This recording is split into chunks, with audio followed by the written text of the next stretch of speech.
seems to know just what Streaming live, tackling the topics everyone's talking about online. Share, engage, interact. This is Newsfeed Now. Good, finally Friday. Welcome to Newsfeed Now. I'm Aaron Nolan. We've got some of the biggest trending stories, not just in the South, but literally across the world. We're looking for aliens and talking about global protests. Let's start with Area 51. We've talked about it all summer long.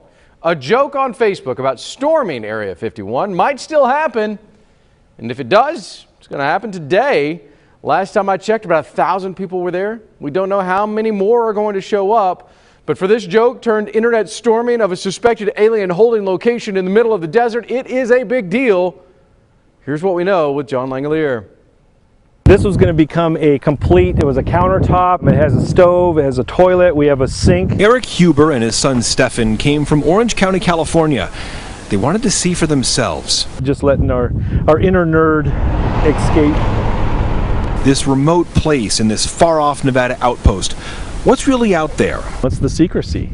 It's like, what's on the other side of those mountains? It's Area 51. The whole mystery, just the whole, the unknown of what is it, what is the truth, what is propaganda, why does it exist? Is it real? Do you think I'll fit back here? Thursday afternoon, they set up camp in Rachel for alien stock, the byproduct of what started as Storm Area 51, a place to see them aliens. Crazy. We're at the back entrance to Area 51. We were able to park probably about a half a mile away and walk. Their own storming was more of a gentle drive to the highly secure Air Force Base's gate. Just to experience something different. Back at camp, others gathered as well, all on their own unique journey and unique attire. And he's like, I'll buy him right now. And he did. Mike Williams came here from California with his children, all sleeping in their tent. This is also a family journey for the truth of what's out there, but also for fun. And the theme is hilarious, right? Come on, it could be anything stock, but it's alien stock. And the first ones are supposed to be always, the best ones. Organizers scrambled to get alien stock ready for however many people show up. Rachel isn't used to this kind of attention or this many people. I'm sure there'll be a lot of just, look at that, did you see that? Wait. But if nightfall allowed visitors to stare at the stars and see the unexpected in the sky, perhaps even they know the real aliens here, the real visitors from an unknown land, are themselves. I hope there are some crazies that we can watch. All right, John now joins us from Hyco, Nevada. All right, John, alien stock. First thing I want to know, what bands are going to be playing alien stock this year? Probably, Aaron, none that you know. Certainly there are none that I know. It's a sort of cornucopia, a cavalcade of music artists that are going to be performing not only here, because we're in Hyco. There are two venues here for this Storm Area 51 madness. There's another one out in Rachel, which is where you saw. That has been sort of thrashed together at the last second, and that is also where the people were actually storming Area 51 last night. Storming in quotes. It was a pretty friendly affair, actually, at the gate of the secret base. So the music, you got your hip hop, you got your country, you got your surfer or skater rock, you kind of got everything you could possibly want. All right, so how many people actually did show up for either the stock or the storming?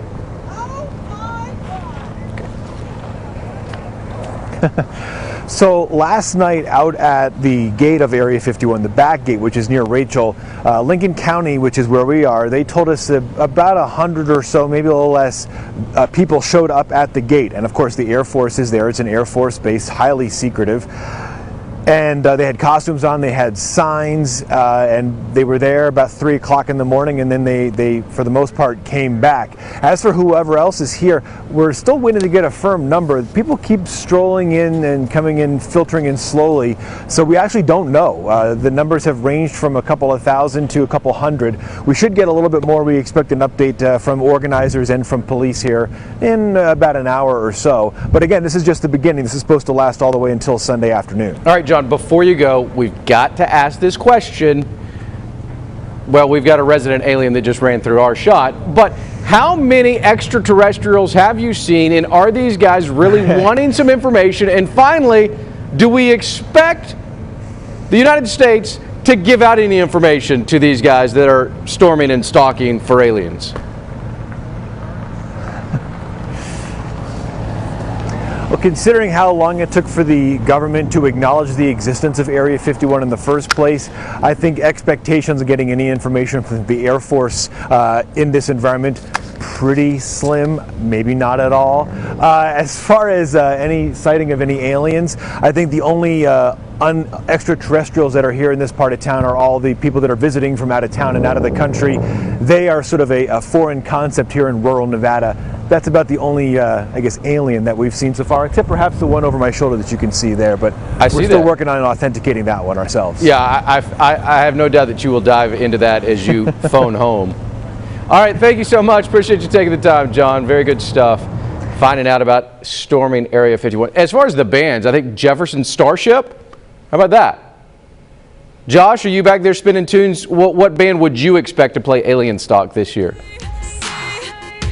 Oh, okay. All right, some Katy Perry. All right, you're into the pop music. That is one thing that Josh is really digging on. He loves the boy bands. But this song does make sense for Alien Stock 2019. Let's switch gears. From out of this world to folks hoping to save the world. Young people from across the globe are stepping out in protest. They're demanding action on the global climate crisis. Organizers want to tell politicians that business as usual is no longer an option, saying the climate crisis won't wait, so neither will we. Bree Jackson has joined us from the nation's capital in Washington, D.C. Bree, this is trending worldwide, as there have been massive protests in Australia. There have been massive protests across this globe. What's happening in D.C. today?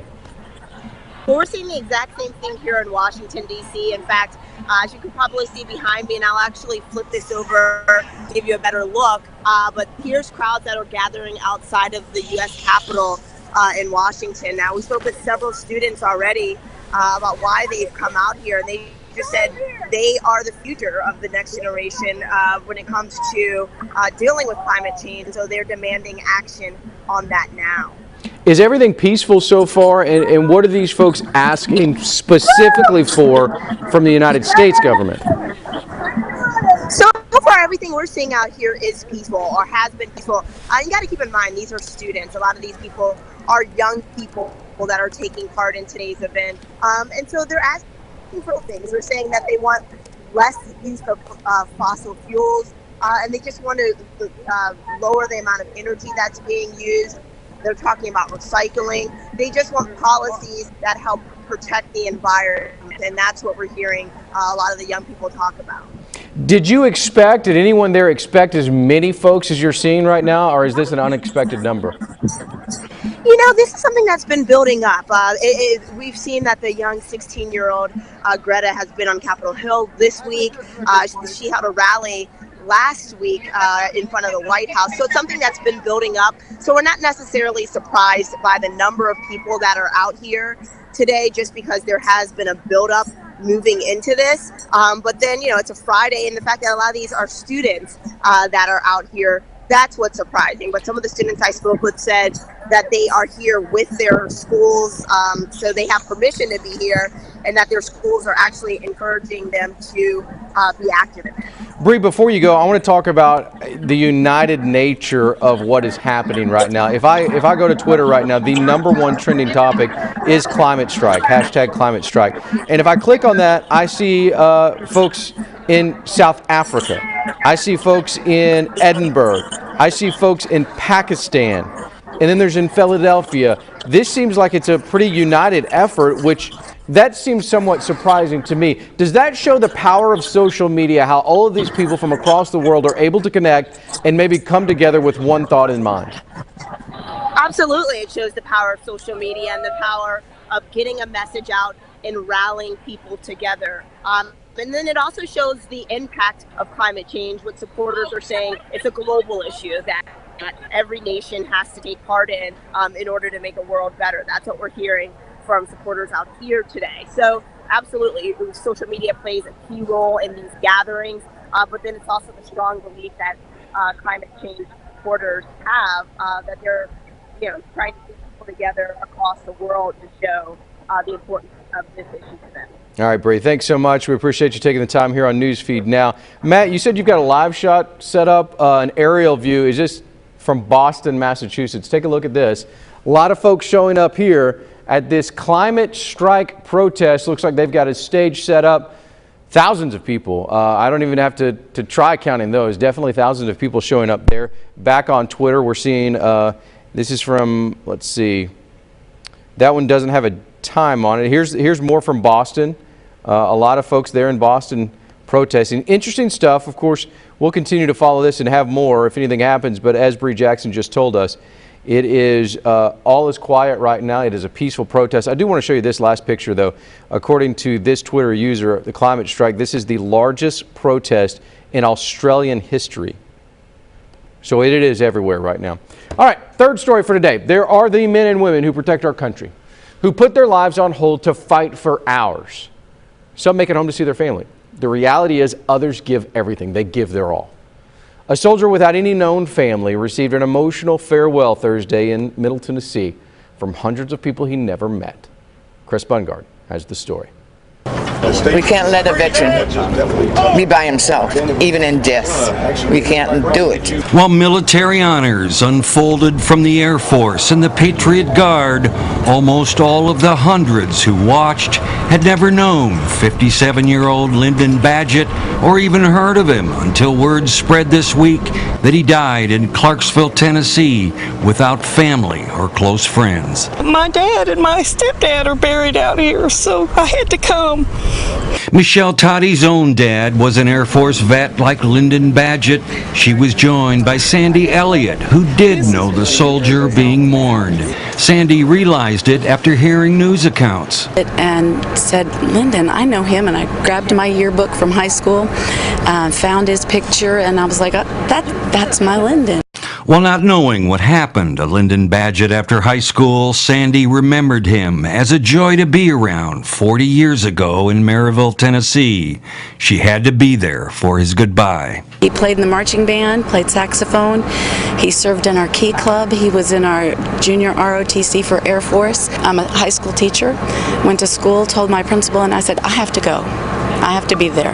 Along with the many soldiers, past and present, making up most of the mourners, there were those who had recently known the soldier at the State Veterans Home. We knew him. We used to talk to him. You know, he didn't come out much, but we go mess with him and just try to get him alive. And now in death, Lyndon Badgett is remembered like he probably never imagined. And he has a family now. From the Middle Tennessee State Veterans Cemetery, Chris Bungard reporting. Wow, strong stuff there. There's no doubt about that. I have family that is buried in grave sites. They have fought for our country, and they're buried there. There's something special about when you go to a veteran cemetery. Chris now joins us from Nashville. Chris, I'm interested in just the feeling there. I've got a couple of uncles that served our country that are now buried in veteran cemeteries, and there's something special in the air when you're at one of these cemeteries and when you're at one of these funerals, especially in a story like this one. Well, very much so. Probably about 15 years ago, I was at Omaha Beach, the veteran cemetery there, and that is something that every American should go to. And ever since going there, I've been, we've been cognizant of these kind of services, and occasionally they happen where there is a veteran who just has no known family or close friends, and when usually word gets out, and it's just amazing, the outpouring. And there were at least probably 500 people. I'm not real good at crowds, but there were military folks of all stripes. There were veterans from as far back as the Korean War that came out. We ran into some people who drove, one Marine lived in southern Indiana, so he drove southern Illinois, and he drove about 3-4 hours, he said, just to come down and make sure that this individual, Lyndon, did not die alone. I love the last interview in your story. He has a family now. I would like to think that all veterans feel like that they have families, whether they're blood or whether they're just the people who they supported for all those years being, overseas. but it seems like that kind of sums up the story in a roundabout way. He's got family now because not only did people show up, but now he's home. Well, it was almost the first thing. Our photographer actually got that piece of sound. It was just, talking to folks who were waiting in line before the casket got there, and this woman he just asked her, what brought you? And she said that, and I was about to open the piece with it, but I thought, no, this is how you end it. And those kind of words, similar words, were heard over and over again by the folks out there, and it's really a remarkable ceremony. And it's one of those stories you want to make right. You want to spend some extra time on, because there were a lot of people thinking of this individual as he passed. All right, Chris, thanks so much. Appreciate you telling this story. It was a fantastic one. Thank you, buddy. One Arkansas zookeeper is getting ready to take a trip to South Africa for a rare training with birds. Hannah Baker works with all bird species at the Little Rock Zoo and is passionate about her job, from flying hawks to the penguins.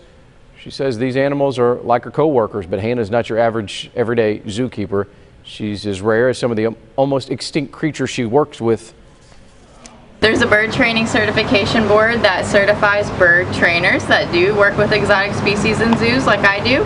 There are only 100 of us in the world, and we're lucky enough to have 3 on staff at Little Rock Zoo, including myself.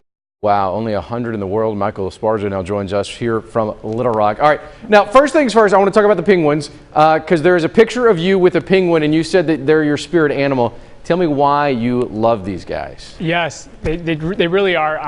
Ever since I was young, my mother got me into penguins, and I remember even going to the zoo, and she would do the voices for them, play a whole scene for me. It was really. Are you telling me that you can do penguin voices? I can't do penguin voices. My mother can, though. She's actually really good at it. I actually think right now, and you need to try to do the penguin voices. Try to do penguin. Man, I couldn't do it like my mom does it. I mean, really, I would butcher it, and if she's watching, because I already tweeted to her and texted her and let her know, Mom, watch, she'll be disappointed. What does a no? You see, you have turned this story way too far right now. Mama, I'm going to work hard right now trying to get your boy to do penguin voices. What do penguin voices even sound like? Well, I mean, they're very much like human voices, just a little bit more high pitched.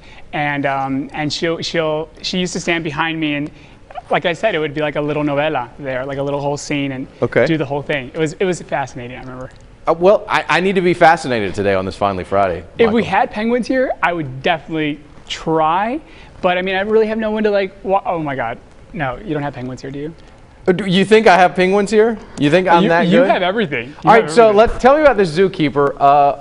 One of 100 worldwide. Yes. This is a pretty cool experience.